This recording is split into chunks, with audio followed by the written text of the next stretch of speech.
أحسن قولا ممن دعا إلى الله وعمل صالحا وقال إنني من المسلمين. إن الحمد لله نحمده ونستعينه ونؤمن به ونتوكل عليه ونعوذ بالله من شرور أنفسنا ومن سيئات أعمالنا. من يهده الله فلا مضل له ومن يضلل فلا هادي له. أشهد أن لا إله إلا الله وحده لا شريك له وأشهد أن محمدا عبده ورسوله أرسله بالهدى ودين الحق ليظهره على الدين كله ولو كره المشركون. اللهم صل على محمد وعلى آل محمد كما صليت على إبراهيم وعلى آل إبراهيم إنك حميد مجيد. اللهم بارك على محمد وعلى آل محمد كما باركت على إبراهيم وعلى آل إبراهيم إنك حميد مجيد. أما بعد فإن أصدق الحديث كتاب الله وأحسن السنن سنن محمد صلى الله عليه وسلم وشر الأمور محدثاتها وكل محدثة بدعة وكل بدعة ضلالة. يا أيها الذين آمنوا اتقوا الله حق تقاته ولا تموتن إلا وأنتم مسلمون. اتقوا الله عباد الله. സ്നേഹം നിറഞ്ഞ സഹോദരി സഹോദരന്മാരെ, വിശ്വാസിനികളെ, പ്രപഞ്ചനാഥനായ അള്ളാഹുവിനെ സൂക്ഷിച്ച് അള്ളാഹു സുബ്ഹാനഹു വ തആലയുടെ നിയമനിർദ്ദേശങ്ങളും വിധിവിലക്കുകളും ജീവിതത്തിൻ്റെ എല്ലാ സമയത്തിലും സന്ദർഭത്തിലും സൂക്ഷിച്ചും പാലിച്ചും ജീവിക്കണേ എന്ന് ആമുഖമായി ഓർമ്മപ്പെടുത്തുന്നു, വസിയത്ത് ചെയ്യുന്നു. അള്ളാഹു അവൻ്റെ സജ്ജനങ്ങളിൽ മുത്തഖീങ്ങളിൽ സ്വർഗം അനന്തരമെടുക്കുന്ന മഹാഭാഗ്യവാന്മാരിൽ നമ്മെ എല്ലാവരെയും ഉൾപ്പെടുത്തി അനുഗ്രഹിക്കുമാറാകട്ടെ. പരിശുദ്ധ റമളാനും ഈദുൽ ഫിത്റും ഒക്കെ കഴിഞ്ഞ് ശവ്വാലിൻ്റെ 6 ദിനങ്ങൾ പിന്നിട്ട ഒരു സാഹചര്യത്തിലാണ് നമ്മളുള്ളത്. റമളാൻ മാസത്തിൽ പള്ളികളൊക്കെ നേരത്തെ നിറയുകയും ആരാധനകളിൽ ആളുകൾ സജീവമാവുകയും ചെയ്യുന്ന ഒരു സമയമാണ്. ഇനി പതുക്കെ ആളുകൾ തിരിച്ചു നടക്കുന്ന ഒരു സന്ദർഭത്തിലേക്ക് നമ്മളിങ്ങനെ എത്തിക്കൊണ്ടിരിക്കുകയാണ്. ഞാനിവിടെ മെമ്പറിലേക്ക് കയറിയപ്പോൾ പൊതുവിൽ റമളാനിൽ നിന്ന് വലിയൊരു മാറ്റം ഇപ്പോഴത്തെ ഒരവസ്ഥയിൽ ഈ വെള്ളിയാഴ്ച പള്ളിയിലെത്തിയ ആളുകളുടെ ഒരു ഇത് നോക്കുമ്പോൾ വലിയൊരു മാറ്റം ഉണ്ടായിട്ടില്ല. നമ്മൾ പരമാവധി നിലനിർത്തി കൊണ്ടുപോവുകയും വേറെ ഒരു ജീവിതത്തിലേക്ക് തിരിച്ചു പോകാതിരിക്കാനും നമ്മളെല്ലാവരും ശ്രദ്ധിക്കണമെന്നാണ് ആമുഖമായി ഓർമ്മപ്പെടുത്താനുള്ളത്. മനുഷ്യൻ്റെ മനസ്സെപ്പോഴും തിന്മയിലേക്ക് ഇങ്ങനെ അടുത്തുകൊണ്ടിരിക്കും, ചാഞ്ഞുകൊണ്ടിരിക്കും. ഇന്ന നഫ്സല അമ്മാറത്തും ബിസ്സൂ. യൂസുഫ് നബിയുടെ കഥ പറയുന്നിടത്ത് അല്ലാഹു സുബ്ഹാനഹു വ തആല വിശുദ്ധ ഖുർആനിലൂടെ പ്രയോഗിച്ചൊരു വാചകമാണ്. മനുഷ്യന്റെ മനസ്സ് തെറ്റിലേക്ക് ചായുന്നതാണ്. അത് തിന്മകളെ ന്യായീകരിക്കാനുള്ളതല്ല, മറിച്ച് നമ്മുടെ മനസ്സിനെ പിടിച്ചു നിർത്തണമെന്ന സന്ദേശമാണ് ആ വാചകം നമുക്ക് നൽകുന്നത്. തെറ്റുകളിൽ നമ്മൾ അകപ്പെട്ട് കഴിഞ്ഞാൽ ഒരു തെറ്റുകാരനാകുന്നു എന്നത് മാത്രമല്ല ഒരു മനുഷ്യനെ സംബന്ധിച്ചിടത്തോളം അതുകൊണ്ട് നഷ്ടവും പ്രയാസവും ഉണ്ടാകുന്നത്. പൊതുവിൽ ആസാറുദ്ദുനൂബ് എന്ന ഒരു വിഷയം പണ്ഡിതന്മാർ വളരെ ഗൗരവത്തോടെ നമ്മളെ പഠിപ്പിക്കാറുണ്ട്. തിന്മകളുടെ അനന്തരഫലങ്ങൾ,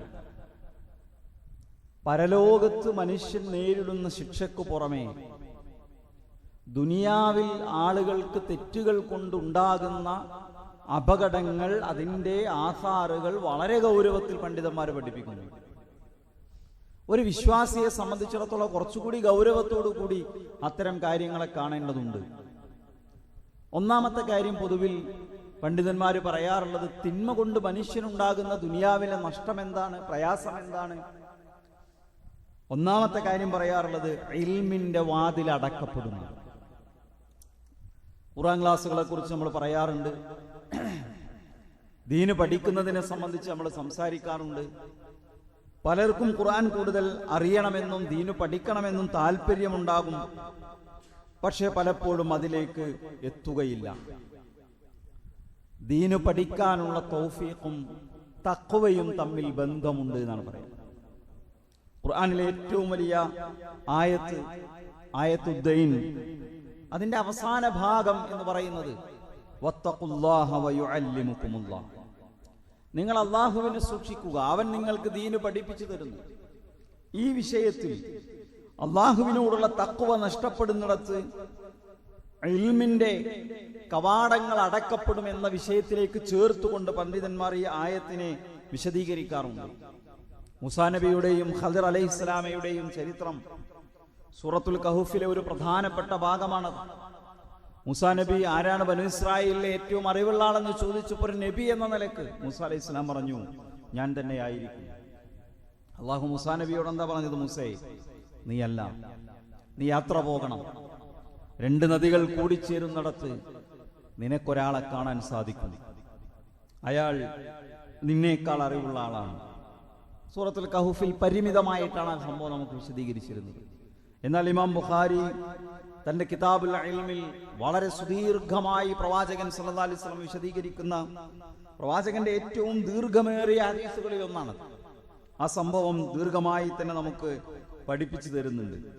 അവിടെ മൂസാ അലൈഹി സ്വലാത്തു വസ്സലാം തന്റെ പരിചാരകനോടൊപ്പം തന്റെ സേവകനോടൊപ്പം യാത്ര ചെയ്ത് വിശക്കുന്നു, എവിടെ മത്സ്യം നമുക്ക് ഭക്ഷണമായി അത് കഴിക്കാമെന്ന് പറയുമ്പോൾ അദ്ദേഹം പറയുന്നത് മത്സ്യം നഷ്ടപ്പെട്ടു പോയല്ലോ. അവരുടെ കയ്യിൽ ഒരു മത്സ്യം ഉണ്ടായിരുന്നു. ആ മത്സ്യമാണ് അള്ളാഹു ഒരു ദൃഷ്ടാന്തമായി നൽകിയത്. ആ മത്സ്യം എവിടെ നഷ്ടപ്പെടുന്നു? 2 നദികൾ എവിടെ സംഗമിക്കുന്നു, അവിടെ വെച്ച് നിങ്ങൾ ഒരാളെ കാണുന്നതാണ്. ആ സംഭവം സൂറത്തുൽ കഹ്ഫിൽ 65-ാമത്തെ ആയത്തിൽ അള്ളാഹു പറയാണ്, ഫവജദ അബ്ദൻ മിൻ ഇബാദിനാ ആതൈനാഹു റഹ്മതൻ മിൻ ഇൻദിനാ. അവിടെ നമ്മുടെ അടിമയെ അവർ രണ്ടുപേരും, മൂസാ നബിയും തന്റെ സേവകനും, അവിടെ വെച്ച് നമ്മുടെ ആ അടിമയെ അവർ കണ്ടുമുട്ടി. അള്ളാഹു സ്വന്തം തന്റെ അടിമ എന്ന് പറയുന്നതിൽ തന്നെ എല്ലാവിധ നന്മകളും ആ മനുഷ്യനിൽ നമ്മൾ കാണാൻ. അള്ളാഹുവിലേക്ക് എന്ത് ചേർത്ത് പറയുന്നതും തശ്രീഫാണെന്ന് പറയാം. ഇലാഫത്ത് എന്ന് പറഞ്ഞൊരു സംഗതി അറബി ഭാഷയിൽ ഒന്നിനെ വേറൊന്നിലേക്ക് ചേർത്ത് പറയാം. അതിലൊന്നാണ് ഇലാഫത്തു തശ്രീഫ്. പള്ളികളെ നമ്മൾ എന്താ പറയാ? ബൈത്തുല്ലാ എന്ന് പറയും. ബൈത്തുല്ലാ, അള്ളാന്റെ വീട്. അള്ളാന്റെ ശരിക്കും അള്ളാഹ് താമസിക്കുന്ന വീടായതുകൊണ്ടല്ല, പള്ളിയുടെ മഹത്വമാണ്. റബ്ബിന്റെ ഭവനമാണ് പള്ളി. ആദം അലൈഹിസ്സലാമിനെയും ഈസാ നബിയെയും കുറിച്ചൊക്കെ റൂഹുല്ലാ, റൂഹുൽ ഖുദ്സ് എന്നൊക്കെ ചേർത്ത് പറയാറുണ്ട്. അള്ളാഹുവിന്റെ ആത്മാവ്, അള്ളാഹ്ക്ക് ആത്മാവ് മനുഷ്യരെ പോലെ ആത്മാവ് ഉണ്ടാവുകയും ആ ആത്മാവിൽ നിന്ന് ഈസാ നബി ഉണ്ടാവുകയും ചെയ്തതല്ല. അത് ആ പ്രവാചകന്റെ തശ്രീഫാണ്, മഹത്വമാണ്. ഇവിടെ നമ്മുടെ അടിമ എന്ന് പറഞ്ഞ അള്ളാഹു ഒരാളെ പരിചയപ്പെടുത്തുന്നു. ആതൈനാഹു റഹ്മതൻ മിന്നാ, നമ്മുടെ കാരുണ്യം നാം അയാൾക്ക് നൽകിയിട്ടുണ്ട്. വഅല്ലംനാഹു മിൻ ലദുന്നാ ഇൽമാ, നമ്മുടെ ഭാഗത്ത് നിന്ന് അവൻക്ക് നാം, ആ അടിമക്ക് നാം ഇൽമ് പഠിപ്പിച്ചു നൽകുകയും പകർന്നു നൽകുകയും ചെയ്തു.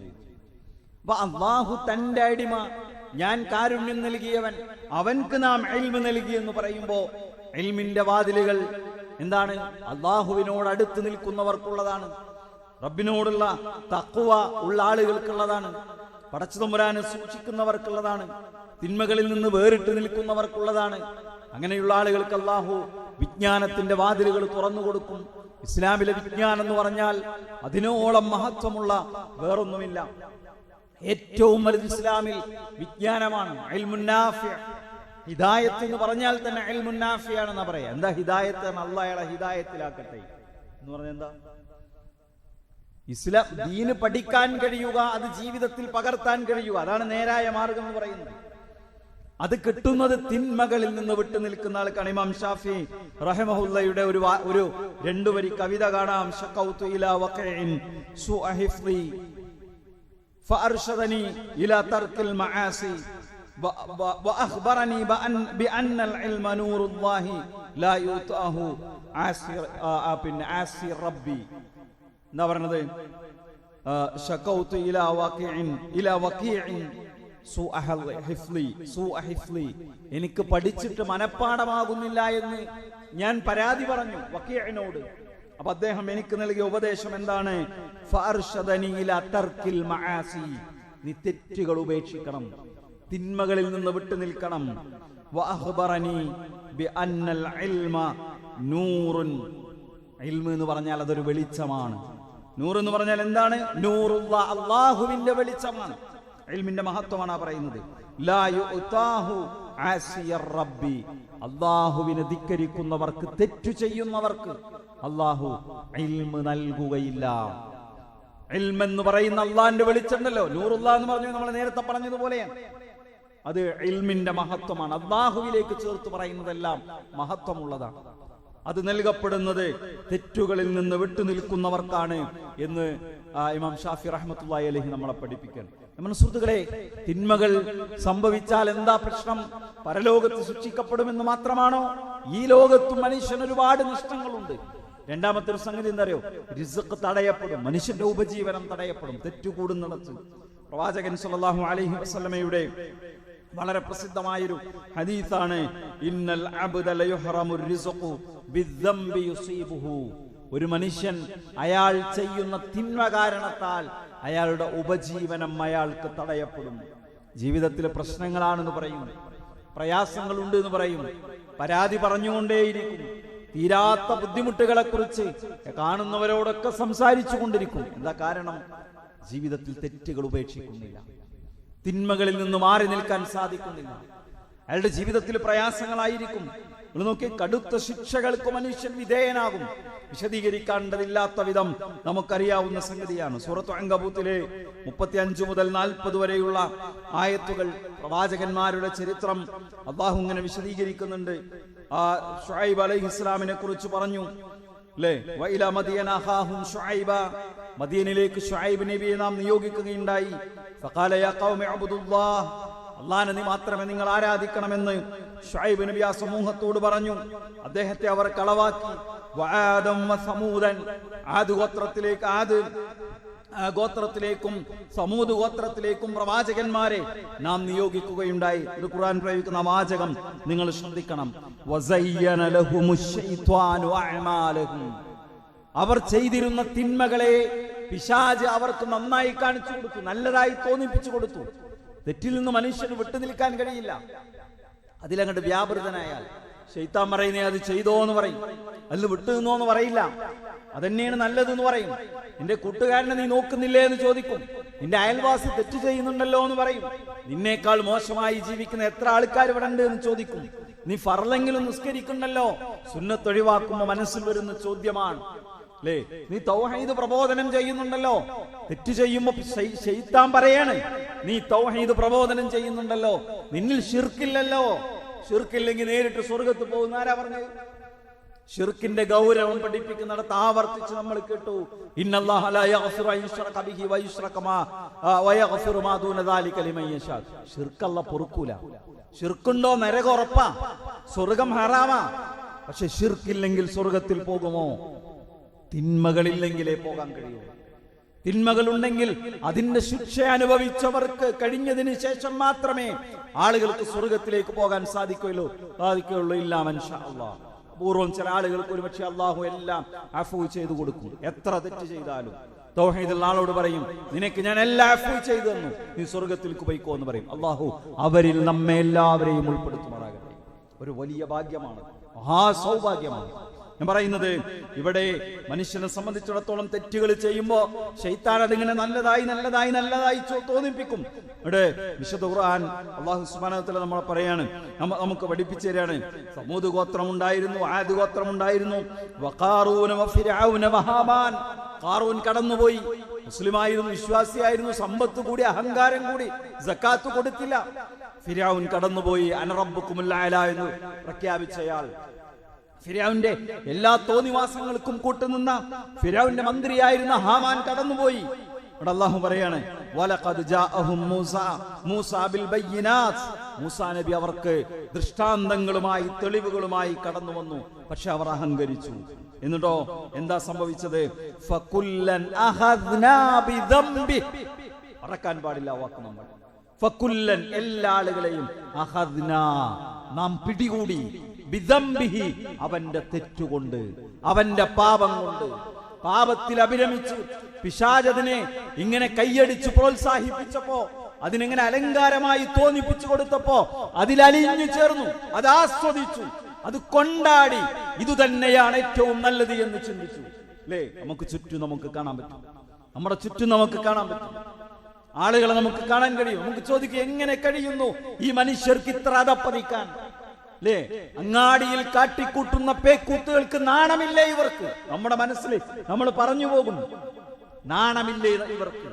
ഉളുപ്പില്ലാത്ത, ലജ്ജയില്ലാത്ത, വൃത്തികേടുകളുടെ അരാജകത്വത്തോടൊപ്പം ജീവിക്കുന്നവർ. എന്താ ഖുർആൻ പറഞ്ഞത്? ഫകുല്ലൻ അഖദ്നാ ബിദംബി, അവരുടെ പാപങ്ങൾ കാരണം നാം അവരെ പിടികൂടി. ഫമിൻഹും മൻ അർസൽനാ അലൈഹി ഹാസിബ, ചില ആളുകൾ എങ്ങനെയാണ് നശിപ്പിച്ചതെന്നറിയോ? അവർക്ക് മുകളിലേക്ക് നാം ചെരൽ മഴ, കല്ലുമഴ വർഷിപ്പിക്കുകയുണ്ടായി. വമിൻഹും മൻ അഖദതുഹുമുസ് സൈഹ, ചില ആളുകൾക്ക് മേൽ നാം വലിയ ഒരു ശബ്ദമാണ് ഉണ്ടാക്കിയത്, ഒറ്റ ശബ്ദമാണ്. അതോടവർ നിലം പതിച്ചുപോയി, അവരുടെ ജീവിതം അവസാനിച്ചു. വമിൻഹും മൻ ഖസഫ്നാ ബിഹിൽ അർദ്, വേറെ ചില ആളുകളെ ഭൂമി പിളർത്തി ഭൂമിയിലേക്ക് അവരെ നാം ആഴ്ത്തിക്കളഞ്ഞു. പിന്നെ വമിൻഹും മൻ അഗ്റഖ്നാ, വേറെ ചില ആളുകളെ പ്രളയത്തിൽ നാം മുക്കിക്കൊന്നു. വമാ കാന അല്ലാഹു ലിയളിമഹും, അല്ലാഹു അവരോട് അക്രമം കാണിച്ചതല്ല. വലാകിൻ കാനു അൻഫുസഹും യളിമൂൻ, അവർ സ്വന്തത്തോട് തന്നെ അക്രമം കാണിച്ചതായിരുന്നു. തെറ്റുകൾ ചെയ്തു, പാപങ്ങളിൽ അഭിരമിച്ചു, വൃത്തികേടുകൾ ചെയ്തു. പടച്ചോൻ അരുതെന്ന് പറഞ്ഞത് ആവേശപൂർവം ചെയ്തു, പടച്ചോൻ പാടില്ലെന്ന് പറഞ്ഞത് ചെയ്തു, അടുത്തു പോകരുതെന്ന് പറഞ്ഞതിലേക്ക് അവൻ അടുത്തു. പലിശയിലേക്ക് പോയി, വ്യഭിചാരത്തിലേക്ക് പോയി, കളവിലേക്ക് പോയി, തെറ്റിലേക്ക് പോയി, തിന്മയിലേക്ക് പോയി. എന്നിട്ടോ എന്താ സംഭവിച്ചത്? അല്ലാഹു അവരെ പിടികൂടി. ശിർക്കുണ്ടായിരുന്നു അവരിൽ, കുഫ്റുണ്ടായിരുന്നു അവരിൽ, മുക്കി നശിപ്പിച്ചു അല്ലാഹു ചിലരെ. അല്ലേ സഹോദരങ്ങളെ, എല്ലാവരെയും മുക്കി നശിപ്പിക്കൊള്ളണമെന്നില്ല, എല്ലാവരെയും ഭൂകമ്പത്തിൽ പിടികൂടിക്കൊള്ളണമെന്നില്ല. രോഗമായിരിക്കും, മാറാത്ത രോഗം, ഒന്നിൽ നിന്ന് അടുത്തത്. പണമുണ്ട്, വരുമാനമുണ്ട്, പക്ഷേ ഒന്നും എവിടെയും കാണുന്നില്ല, ചെലവാണ്. സമ്പത്തിലെ ബറക്കത്ത് നഷ്ടപ്പെട്ടു പോകും. ഞാൻ പറയുന്നത്, ഉപജീവനം അല്ലാഹു തടഞ്ഞു വെക്കുന്നു. അല്ലാഹുവിന്റെ കടുത്ത പരീക്ഷണങ്ങൾക്ക് മനുഷ്യൻ വിധേയനായി പോകും. തിന്മകളിൽ, തെറ്റുകളിൽ ഒരു മനുഷ്യൻ മുഴുകുമ്പോ പിന്നെന്തറിയോ? മൂന്നാമത്തെ ഒരു കാര്യം പണ്ഡിതന്മാര് പറയുന്നത്, മനുഷ്യൻ തെറ്റിൽ മുഴുകുകയാണെങ്കിൽ അള്ളയും അയാളും തമ്മിലുള്ള ബന്ധം അറ്റുപോകുന്നതാണ്. അല്ലേ? പടച്ചോനേറ്റ് ഒരു മനുഷ്യനെ അടുക്കുക എന്നുള്ളതാണ് ഒരു മനുഷ്യനെ തന്റെ ജന്മത്തിൽ, മനുഷ്യൻ എന്ന ജന്മത്തിലെ ഏറ്റവും വലിയ എന്താ പറയാ നേട്ടം എന്ന് പറയുന്നത്. അള്ളാഹുവിലേക്ക് അടുക്കുക, ആരാധനകളിലൂടെ റബ്ബിലേക്ക് അടുത്തുകൊണ്ടിരിക്കുക. പക്ഷേ മനുഷ്യനെ അള്ളാഹു കൈയൊഴിയും. അള്ളാഹു മനുഷ്യനെ കൈയൊഴിഞ്ഞ നേരത്തെ പറഞ്ഞതുപോലെയുള്ള ഒരുപാട് പ്രതിസന്ധികളിലൂടെ മനുഷ്യൻ കടന്നു പോകും. ഖുർആൻ പലപ്പോഴും നമ്മൾ കേൾക്കാറുള്ള ഒരു ആയത്താണത്. നമ്മുടെ സ്മരണയിൽ നിന്ന് ആരാണോ അകന്നു പോകുന്നത് അവന്റെ ജീവിതം ഞെരുക്കമുള്ളതായിരിക്കും, അവന്റെ ജീവിതം പ്രയാസമുള്ളതായിരിക്കും. അതുകൊണ്ടാണ് പണ്ഡിതന്മാര് പലപ്പോഴും പറയാറുണ്ട് ഇതിനെ സംബന്ധിച്ച്, എന്താ പറയാ, ഞങ്ങളെ സംബന്ധിച്ചിടത്തോളം ഞങ്ങളെപ്പോഴെങ്കിലും ജീവിതത്തിൽ അബദ്ധം സംഭവിച്ചാൽ ആ അബദ്ധത്തിന്റെ അടയാളങ്ങൾ ഒന്നുകിൽ ഞങ്ങളുടെ ഭാര്യയിൽ കാണും, അല്ലെങ്കിൽ ഞങ്ങളുടെ കച്ചവടത്തിൽ കാണും, അല്ലെങ്കിൽ ഞങ്ങളുടെ വാഹനമൃഗത്തിൽ കാണും. എവിടെങ്കിലൊക്കെ ഒരു ബുദ്ധിമുട്ടായിട്ട് അതങ്ങോട്ട് മാറി വരുന്നതാണ്, അതങ്ങോട്ട് തിരിച്ചടിക്കുന്ന ഒരവസ്ഥയുണ്ടാകും എന്ന് പണ്ഡിതന്മാര് പഠിപ്പിക്കുന്നത് കാണാൻ സാധിക്കും. ഞാൻ പറയുന്നത്, പടച്ചോൻ നമ്മുടെ കൂടെ ഉണ്ടാകണം, അള്ളാഹുവിലേക്ക് നമുക്ക് അടുക്കാൻ സാധിക്കണം, അള്ളാഹു നമ്മളെ കൈയൊഴിയാതെ എന്താ പറയാ അള്ളാഹുവിന്റെ ഒരു സഹായം നമുക്ക് എപ്പോഴും ഉണ്ടാകണം. തിന്മകളിലൂടെ കടന്നു പോകുമ്പോ ആ സഹായം നഷ്ടപ്പെട്ടു പോകും. റബ്ബും നമ്മളും തമ്മിലുള്ള ആ ബന്ധം അറ്റുപോകും. അത് അറ്റുപോകുന്നതോടുകൂടി നമ്മുടെ ജീവിതം പ്രയാസമാകും. അതേപോലെ തന്നെ ജീവിതത്തിൽ എന്താ പറയാ അള്ളാഹു നമ്മളുമായുള്ള ബന്ധം അറ്റുപോകും എന്നതുപോലെ തന്നെ ജീവിതത്തിലെ ഓരോ കാര്യങ്ങളും മനുഷ്യന് പ്രയാസമുള്ളതായിത്തീരുന്നു.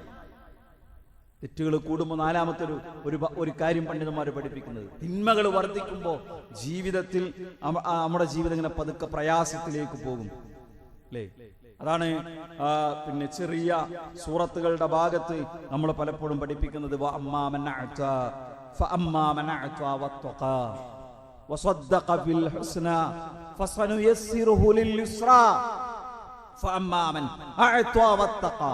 ആരാണോ അള്ളാഹുവിന്റെ മാർഗത്തിൽ ദാനം ചെയ്യുന്നത്, ആരാണോ അള്ളാഹുവിനെ സൂക്ഷിച്ച് ജീവിക്കുന്നത്, വസദ്ദഖ ബിൽ ഹുസ്നാ, ആരാണോ നന്മയെ സത്യപ്പെടുത്തുന്നത്, നല്ല വിശ്വാസിയായി ജീവിക്കുന്നത്, ഫസനുയസ്സിറുഹു ലിൽ യുസ്റാ, എളുപ്പമുള്ളതിലേക്ക് ഞാൻ അവനക്ക് എളുപ്പമാക്കി കൊടുക്കും. ജീവിതം എളുപ്പമായിരിക്കും. ജീവിതം വളരെ ലളിതമായി മുന്നോട്ട് കൊണ്ടുപോകാൻ അല്ലാഹുവിന്റെ സഹായം ഉണ്ടാകും.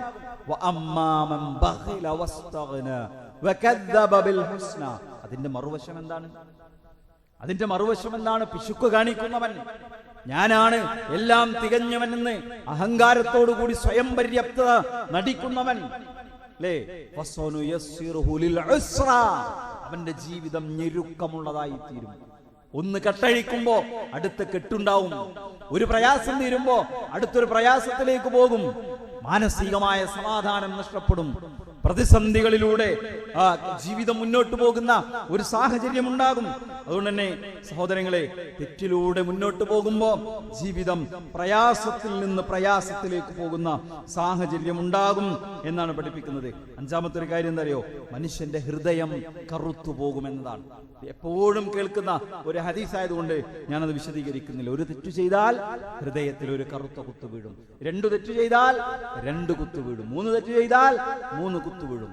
തിന്മകൾ വർദ്ധിക്കും തോറും മനുഷ്യന്റെ ഹൃദയം കറുത്തു പുകഞ്ഞതായിരിക്കുമെന്ന് പ്രവാചകൻ സല്ലല്ലാഹു അലൈഹി വസല്ലമയുടെ ഹദീസുകളിൽ നമുക്ക് കാണാൻ സാധിക്കും. മഹാനായ അബ്ദുല്ലാഹി ഇബ്നു അബ്ബാസ് റളിയല്ലാഹു അൻഹു വിശദീകരിക്കുന്നത് കാണാൻ കഴിയും. ഇന്നലിൽ ഹസനത ളിയാ, നന്മയ്ക്കൊരു വെളിച്ചമുണ്ട്, ഒരു പ്രകാശമുണ്ട്. ആ പ്രകാശം എവിടെയൊക്കെ ഉണ്ടാകും? ഫിൽ വജ്ഹ്, നന്മ ചെയ്യുന്നവന്റെ മുഖത്തു കാണാം. വനൂറൻ ഫിൽ ഖൽബ്, നന്മക്ക് ഹൃദയത്തിൽ ഒരു പ്രകാശമുണ്ട്. വസഅതൻ ഫിർ റിസ്ഖ്, നേരത്തെ പറഞ്ഞ ഫുൾ കാര്യങ്ങൾ അതിനകത്തുണ്ട്.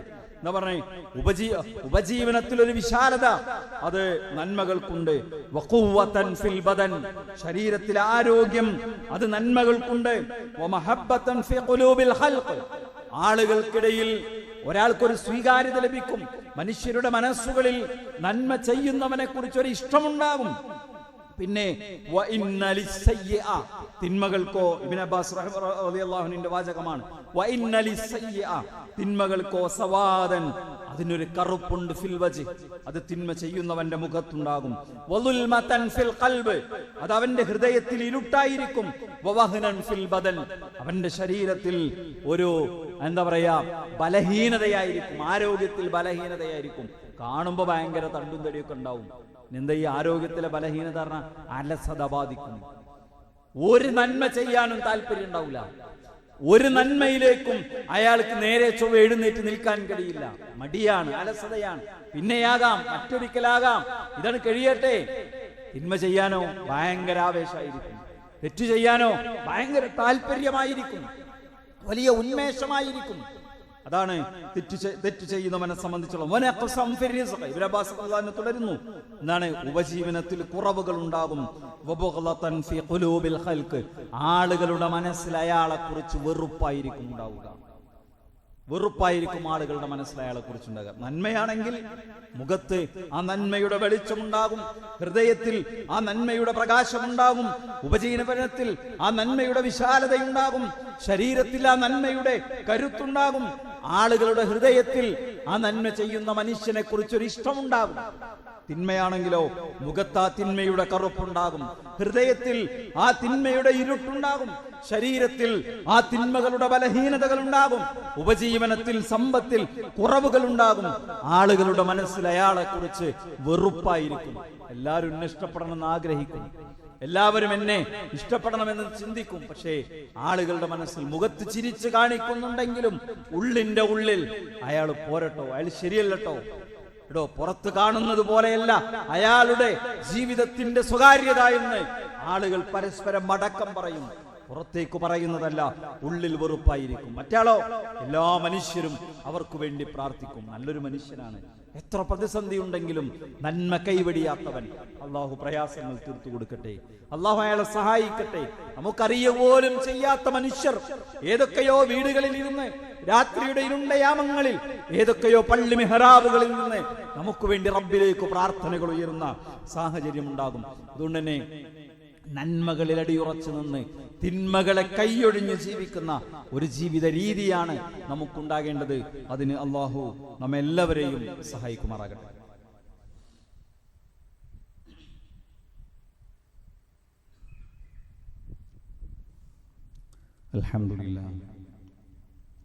അൽഹംദുലില്ലാഹി റബ്ബിൽ ആലമീൻ വസ്സലാത്തു വസ്സലാമു അലാ നബിയിനാ മുഹമ്മദിൻ വഅലാ ആലിഹി വഅസ്ഹാബിഹി അജ്മഈൻ. അമ്മാ ബഅദ്. ഇത്തഖുല്ലാഹ ഇബാദല്ലാഹ്.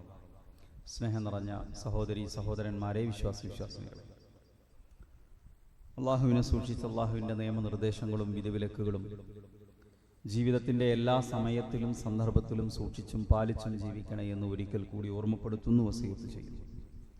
അള്ളാഹു അവൻ്റെ സജ്ജനങ്ങളിൽ മുത്തഖീങ്ങളിൽ നമ്മെ എല്ലാവരെയും ഉൾപ്പെടുത്തി അനുഗ്രഹിക്കുമാറാകട്ടെ.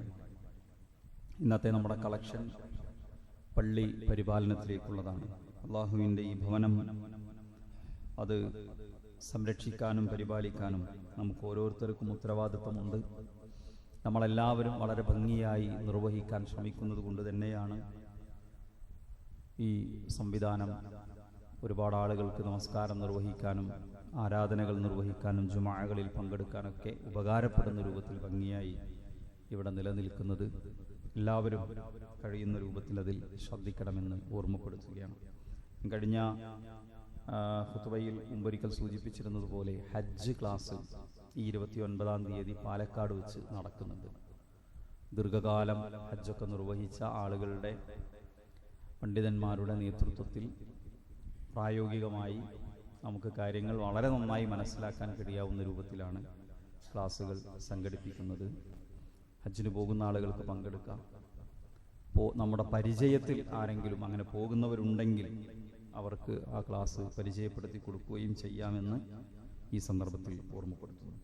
നമ്മൾ പറഞ്ഞു വന്നത് തെറ്റുകൾ എങ്ങനെയാണ് മനുഷ്യൻ്റെ ദുന്യവിയായ ജീവിതത്തിൽ പ്രയാസങ്ങൾ ഉണ്ടാക്കുന്നത് എന്നതിനെ സംബന്ധിച്ചാണ്. അപ്പോൾ അതിങ്ങനെ നമ്മുടെ ജീവിതത്തിലേക്ക് കടന്നു വരുമ്പോൾ നമുക്ക് നന്നായി തോന്നും. അപ്പോൾ നമ്മൾ അതിലിങ്ങനെ കൂടുതൽ മുഴുകി പിന്നെ അതിൽ നിന്ന് തിരിച്ചു വരാൻ കഴിയാത്ത അവസ്ഥ ഉണ്ടാവും. ആ നിലയ്ക്ക് 2 പ്രശ്നങ്ങളെ പണ്ഡിതന്മാരെടുത്ത് കാണിക്കുന്നുണ്ട്. ഒന്നെന്താ അറിയോ? തെറ്റിനോടുള്ള ഗൗരവം അവസാനിക്കും. 2, തൗബ ചെയ്യാൻ തോന്നാത്തൊരു മാനസികാവസ്ഥയിലേക്ക് എത്തും. ഒരു തെറ്റ് ചെയ്താൽ അത് ഉള്ളിലൊരു ബേജാറുണ്ടാവും. പടച്ചോനെ പറ്റിപ്പോയല്ലോ.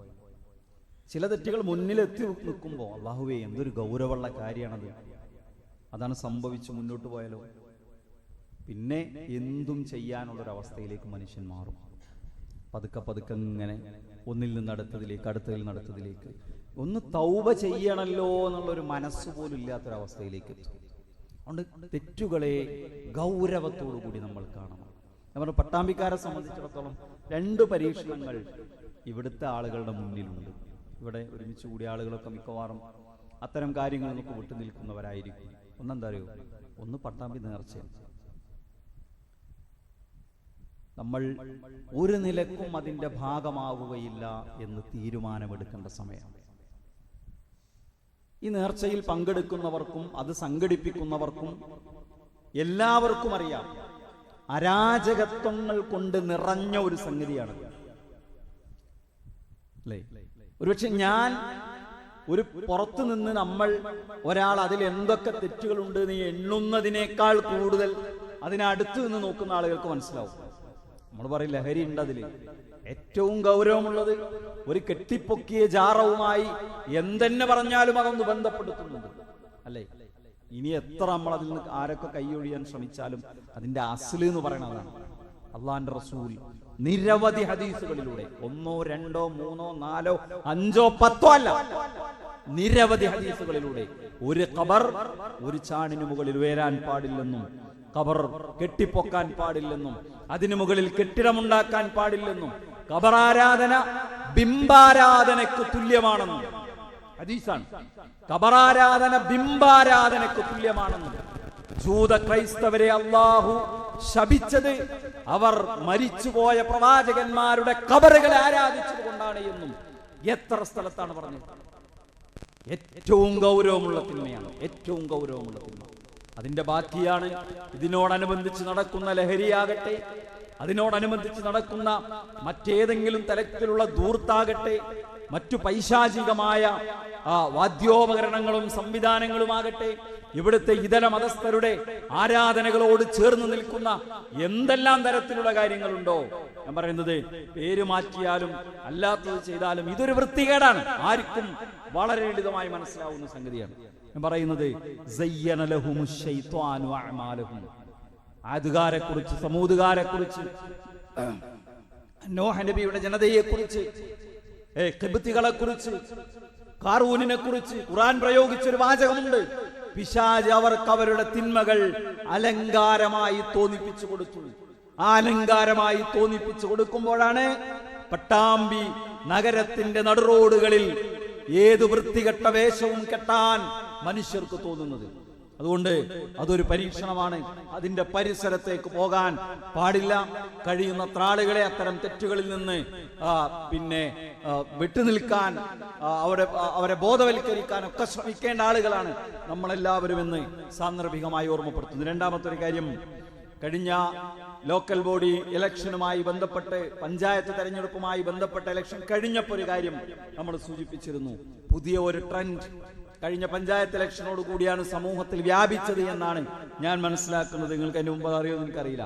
എന്താണെന്നറിയോ, ഇലക്ഷൻ പ്രചാരണം എന്നതിനൊക്കെ ഒരു മാന്യതയും മര്യാദയും ഉണ്ട്. ഇപ്പോൾ ഇലക്ഷൻ പ്രചാരണങ്ങൾ എന്നാൽ അതും നേരത്തെ നമ്മൾ നേർച്ചയെ കുറിച്ച് പറഞ്ഞതുപോലെ അങ്ങാടിയിൽ ഇറങ്ങി തുള്ള എന്നത് മാത്രമാണ്. മുമ്പുണ്ടായിരുന്നതിനേക്കാൾ ഇപ്പോഴുള്ള മാറ്റം എന്താണ്? മുമ്പ് പുരുഷന്മാര് മാത്രമായിരുന്നു, ഇപ്പൊ സ്ത്രീകളും കൂടിയാണ്. ഒരു 12-13 വയസ്സായ പെൺകുട്ടികൾ മുതൽ 30-40 വയസ്സായ സ്ത്രീകൾ മുതൽ ഉൾപ്പെടെയുള്ള ആളുകൾ, ആണും പെണ്ണും ഇടകലർന്നും അല്ലാതെയും ഒരു വാഹനം ഉണ്ടാകും, അതിനകത്തൊരു സൗണ്ട് ഉണ്ടാകും, അതിൽ നിന്ന് പരമാവധി ഉച്ചത്തിൽ പാട്ടുവെക്കും. എന്നിട്ട് ഇതിന്റെ പിന്നാലെ തുള്ളിക്കളിച്ച് അർദ്ധനഗ്നകളായി, മാന്യമായ വേഷമില്ലാതെ, വേഷം ഉണ്ടെങ്കിലും പറ്റില്ല. ഇതൊക്കെ വളരെ തെറ്റായ പ്രവണതകൾ സമൂഹത്തിലേക്ക് കടന്നു വരികയാണ്. പർദ്ദയിട്ടവരും തട്ടം ധരിച്ചവരും താടി വെച്ചവരും തൊപ്പിയിട്ടവരും എല്ലാവരും ഈ കൂട്ടത്തിലുണ്ട്. ഇത് മതപരമായി ഒരിക്കലും അംഗീകരിക്കാൻ കഴിയാത്തതാണ്. മാന്യമായ ഒരു ജനാധിപത്യ രാജ്യം എന്ന നിലക്ക് മാന്യമായ രാഷ്ട്രീയമായ ഇടപെടലുകൾ ഒരു വിശ്വാസിക്കാകാം. ചില സന്ദർഭങ്ങളിൽ അത് നിർബന്ധമാണ്. പക്ഷേ ഇത്തരം വൃത്തികേടുകളുടെ പരിസരത്ത് നമ്മൾ ഉണ്ടാകാൻ പാടില്ല. അത് നമ്മുടെ പരലോകവുമായി ബന്ധപ്പെട്ടതാണ്, അത് നമ്മുടെ വിശ്വാസപരമായ ജീവിതവുമായി ബന്ധപ്പെട്ടതാണ് എന്ന് പ്രത്യേകം ശ്രദ്ധിക്കേണ്ടതുണ്ട്. അല്ലാഹു സുബ്ഹാനഹു വ തആല അവന്റെ ദീന് കൂടുതൽ പഠിക്കാനും അതനുസരിച്ച് ജീവിക്കുവാനും നമുക്കെല്ലാവർക്കും തൗഫീഖ് നൽകി അനുഗ്രഹിക്കുമാറാകട്ടെ. നമ്മിൽ നിന്ന് വന്നുപോയ ചെറുതും വലുതുമായ എല്ലാ തെറ്റുകുറ്റങ്ങളും അള്ളാഹു നമുക്ക് പുറത്തു മാപ്പ് നൽകുമാറാകട്ടെ. നമ്മിൽ നിന്ന് പ്രയാസങ്ങൾ അനുഭവിക്കുന്ന, പ്രാർത്ഥന കൊണ്ട് വസിയ്യത്ത് ചെയ്ത ധാരാളം ആളുകളുണ്ട്. അള്ളാഹു സുബ്ഹാനഹു വ തആല എല്ലാവരുടെയും പ്രയാസങ്ങൾ നീക്കി കൊടുക്കുകയും രോഗങ്ങൾക്ക് ശമനം നൽകുകയും ചെയ്യുമാറാകട്ടെ. നമ്മിൽ നിന്ന് വേർപിരിഞ്ഞു പോയ നമ്മുടെ സ്നേഹനിധികളായ മാതാപിതാക്കൾ, ആദർശ ബന്ധുക്കൾ, കുടുംബ ബന്ധുക്കൾ, അള്ളാഹു എല്ലാവർക്കും മഗ്ഫിറത്തും മർഹമത്തും നൽകി അനുഗ്രഹിക്കുമാറാകട്ടെ. അള്ളാഹു അവരെയും നമ്മെയും റബ്ബിന്റെ ജന്നാത്തുൽ ഫിർദൗസിൽ ഒരുമിച്ച് കൂട്ടുമാറാകട്ടെ. അല്ലാഹുമ്മ ഗ്ഫിർ ലിൽ മുഅ്മിനീന വൽ മുഅ്മിനാത്ത് വൽ മുസ്ലിമീന വൽ മുസ്ലിമാത്ത് അൽ അഹ്യാഇ മിൻഹും വൽ അംവാത്ത് ഇന്നക മുജീബുദ് ദഅവാതി യാ ഖാദിയൽ ഹാജാത്ത്. അല്ലാഹുമ്മ അജിർനാ മിനൻ നാർ, اللهم أجرنا من النار، اللهم أجرنا من النار وأدخلنا الجنة يا رب العالمين. اللهم أعز الإسلام والمسلمين وأذل الشرك والمشركين. ربنا آتنا في الدنيا حسنة وفي الآخرة حسنة وقنا عذاب النار. ربنا تقبل منا إنك أنت السميع العليم وتب علينا إنك أنت التواب الرحيم. اللهم صل على محمد وعلى آله وأصحابه وسلم والحمد لله رب العالمين.